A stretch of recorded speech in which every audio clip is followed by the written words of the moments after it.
Hello everybody, myself Dr. Tarkan Shah. I am working as Associate Professor and Vice Principal in Sri Swaminarayan Physiotherapy College, Surat.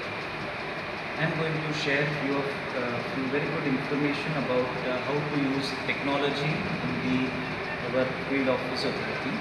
This particular paper was prepared from my side and Dr. Hindal Shah. She is working as a Senior Assistant Professor in Sri Swaminarayan Physiotherapy College.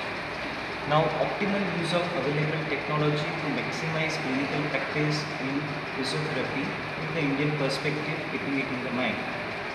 Now, we can see the rapid or the massive change in terms of use of different technology, different equipments, different approaches, etc. in our field of physiotherapy in India.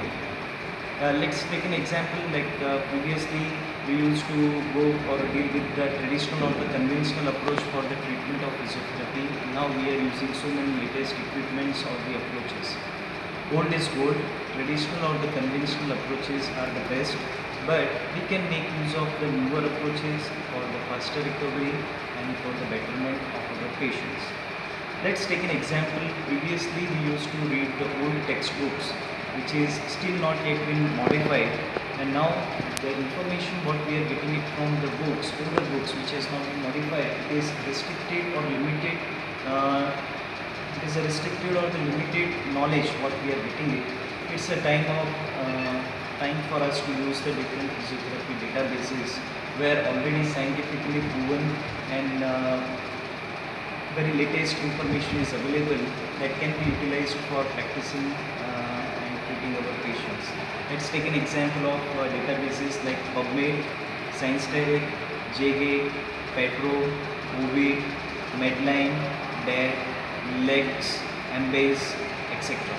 Just to mention the name of the few, but there are n number of databases that can be utilized for practicing physiotherapy. We can get all the recent articles, we can read, and if it is possible, we can make a use of this information for treating our patients. Even Google Scholar is also giving a good information about the scientifically published articles.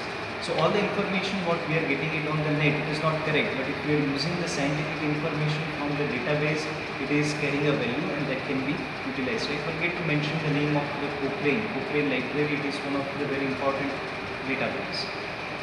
Few of the database among these are free, and few we can pay the subscription and we can make a use of it, and few database it provides only abstract, not the full articles.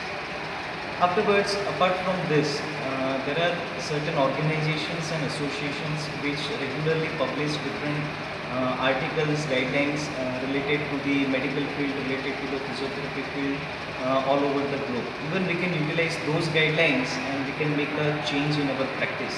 Say for example, guidelines given by World Health Organization, American Thoracic Society, WCPT, World Confederation for Physical Therapy, then PAHO, Pan American Health Organization, AHA, American Heart Association, Australian Healthcare and Hospital Association, New Zealand Medical Association, American Diabetes Association, British Thoracic Society, American College of Chest Physicians. Now the web for this is available: www.who.int,